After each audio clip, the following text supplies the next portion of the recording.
Ну, начнем выпуск с громкого разоблачения в Алматинской области. Полицейские задержали супружескую пару сутенеров. Несколько лет муж и жена держали в рабстве девушек. А в деле фигурирует изощренное издевательство и жуткие побои. Лаура Кунекова одной из первых встретилась с освобожденными. Несколько лет назад девушка из Кыргызстана приехала в Алматы на заработки, но почти сразу попала в сексуальное рабство. Сбежать, по ее словам, она не могла. Даже на трассе за ней велось усиленное наблюдение, а в номере гостиницы стояли видеокамеры и прослушка. Девушка рассказывает, сутенеры относились к ней и ее подругам по несчастью, как к скоту. Без гостиницы достигнем, без дурша, план гоёды. Когда мы работали в гостинице, там ставили план. Если за день не заработаешь 40-50 тысяч тенге, били. Долг оставался на следующий день. Нам ни одной копейки не давали. Если в кармане было хоть 5 или 20 тенге, сразу избивали. Поэтому у нас не было денег, нас не одевали, переносили только старье.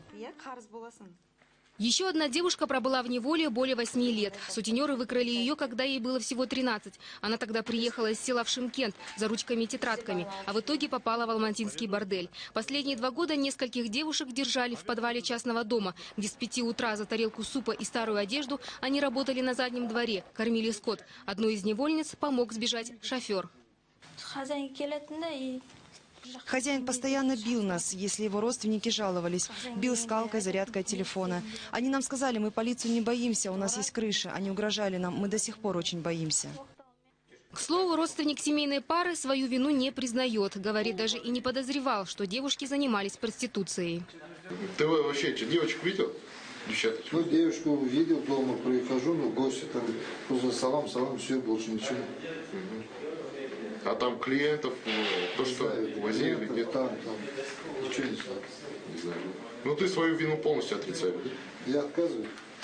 По словам полицейских, никто даже не мог и предположить, что эта семейная пара содержит целый притон. Куандык и Жанара Узбековы, говорят следователи, выстроили вокруг дома высокий забор и завели злых собак, а с соседями не общались. Как оказалось, в преступном бизнесе были замешаны и другие члены семьи. В 2010 году аналогичная ситуация у нас была. Был задержан родной брат Узбекова Куандыка. Значит, это был Узбеков Казбек. Значит, там тоже была группа лиц значит, в количестве 4 человек. Сейчас бывших невольниц допрашивают дознаватели. С ними также работают психологи и врачи, после чего каждую из них отправят домой. По словам полицейских, за незаконное лишение свободы и вовлечение в проституцию сутенерам грозит от 8 до 12 лет лишения свободы. Лаура Кунекова, Ламзар Люсан, Вячеслав Тимофеев, КТК, Алматинская область.